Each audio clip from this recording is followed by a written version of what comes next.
You know, humanity has this incredible drive to push the boundaries, right? We dig deeper into the Earth and we reach further into space than ever before. But all this exploring brings up a really fundamental question. Can our biology actually handle it? So how do we actually figure out what our body's breaking point is, before it's too late? And believe it or not, the answer involves a German minor, a jellyfish, and, well, a sperm cell. What they tell us could define our future, both here on Earth and way out there. The search for these biological limits is taking scientists to some really surprising places. What we're going to do is connect the dots between three stories that seem totally separate, but together they show us the invisible rules that govern our survival. Okay, let's start deep underground. We're talking about an invisible threat that millions of workers are up against every single day.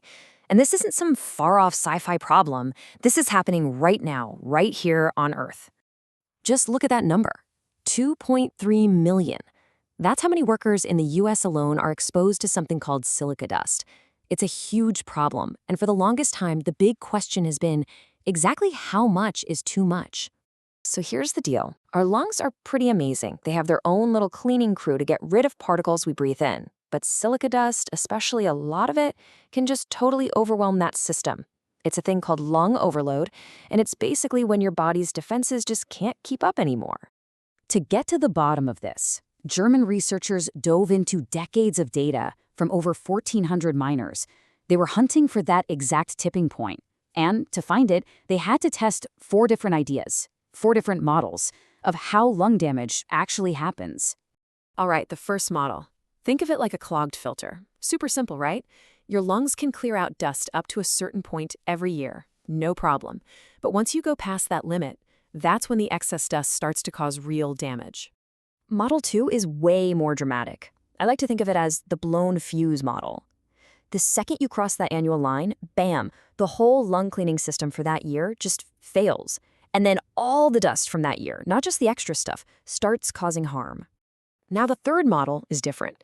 It's not about how much you get per year, but how much you get over your entire lifetime.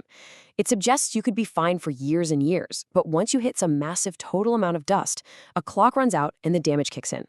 And finally, model 4. This one says our defenses just get worn down. The lungs machinery gets weaker and weaker from the constant fight, so that safe level of dust you can handle actually gets a little bit lower every single year. So, out of all those ideas, which one actually fit the data? Well, it turns out it was model 1, the clogged filter. And this is huge because it gave them a specific number, a real breaking point, 0.09 milligrams per cubic meter per year. If you go above that line, your lung function starts to decline, and fast. That's the limit. Okay, now we're going to make a hard pivot. We're going from the dusty depths of the Earth to the weightless world of outer space. And to figure out our next biological limit, scientists looked to maybe the weirdest astronaut you could ever imagine. Back in 1991, the Space Shuttle Columbia took off on a very special mission. It was the first one ever focused completely on life sciences, and tucked away on board, along with the human crew, were almost 2,500 baby jellyfish. Seriously.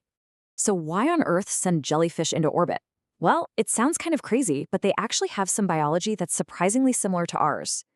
We both use these little calcium-based sensors to tell which way is up. In space, that system goes haywire for astronauts, and they also lose bone density. So the jellyfish were this perfect, simple little model to study both of those problems at the same time. The mission was short, just 9 days, but what happened was just wow. The jellyfish didn't just hang in there. They absolutely thrived. That starting group of less than 2,500 just exploded. By the end, there were nearly 60,000 of them. It was proof that, yeah, basic life and reproduction can happen in space. But here's the catch. This is the big takeaway. The jellyfish that were actually born in space, when they got back to Earth, they were totally lost. They couldn't tell up from down. And that was a massive clue that growing up without gravity might permanently mess with an organism's sense of direction. A pretty big deal if you're thinking about having kids on Mars, right? And that whole jellyfish thing leads us perfectly into our last story. I mean, if we're serious about building settlements on the moon or Mars, just surviving isn't enough. We have to be able to reproduce. But what if gravity is playing a role in that process that we never even thought about? So researchers wanted to look at the very, very first step of making a baby. And what they found was wild. Dr. Nicole McPherson puts it perfectly here. In a simulated space environment, sperm cells basically lose all sense of direction. They just start flipping and tumbling around, totally lost. The experiment they designed was just brilliant.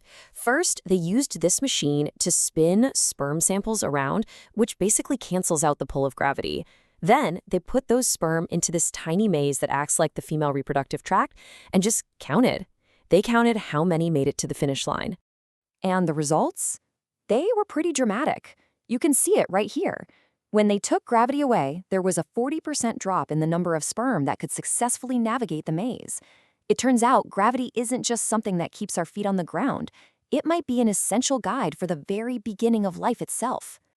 Okay, so let's put all the pieces together. We've got a miner's lungs, jellyfish floating in space, and sperm trying to find their way through a maze. It sounds like a strange collection of stories, I know, but they are all part of the same critical mission. The study on lungs gave us a hard number, a clear line in the sand where our body's defenses break. The jellyfish in space showed us a developmental limit, that our brains actually need gravity to learn which way is up. And the sperm experiment? That uncovered a navigational limit, showing gravity's role in the most basic process of all. So what's the common thread here?